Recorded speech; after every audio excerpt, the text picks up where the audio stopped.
Iranian Foreign Minister Seyyed Abbas Araghchi delivered a sharp warning to Europe: abandon plans to reimpose sweeping UN sanctions or face consequences that could be, in his words, unprecedentedly destructive for the Middle East and beyond.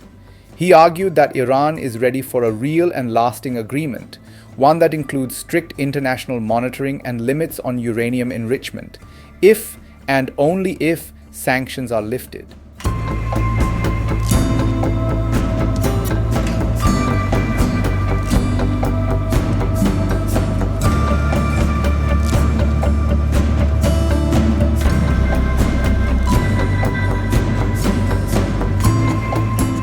This moment is critical. At the end of the month, Britain, France, and Germany, the so-called E3, are preparing to trigger the UN's snapback mechanism. If they do, sanctions lifted under the 2015 nuclear deal will return in full force. For Iran, that means more economic pain. Already, US-led sanctions have crippled the economy. Oil exports have plunged from 2.5 million barrels per day in 2017 to under 400,000. Inflation hovers around 45%, and the rial has lost more than 80% of its value.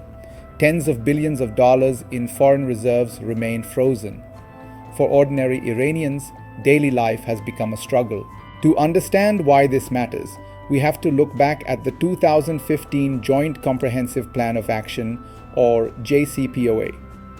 Under the deal, Iran agreed to cap uranium enrichment at 3.67%, far below weapons grade, and slash its stockpile by 98%.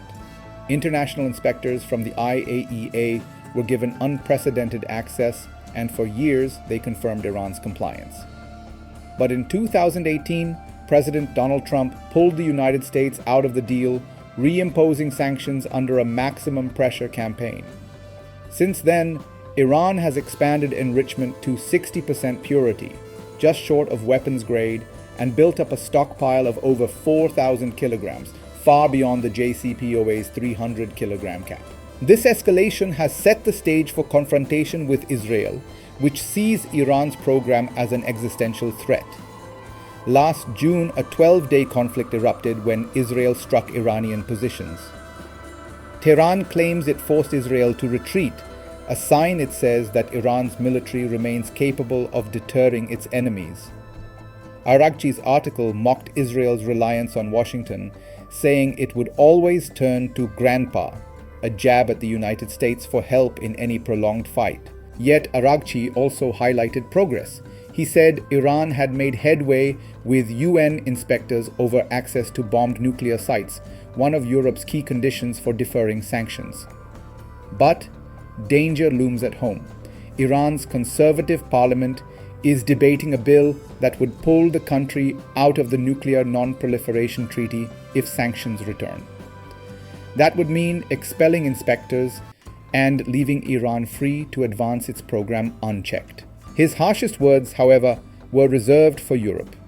He accused Britain, France, and Germany of abandoning their role as mediators and instead becoming facilitators of America's excesses.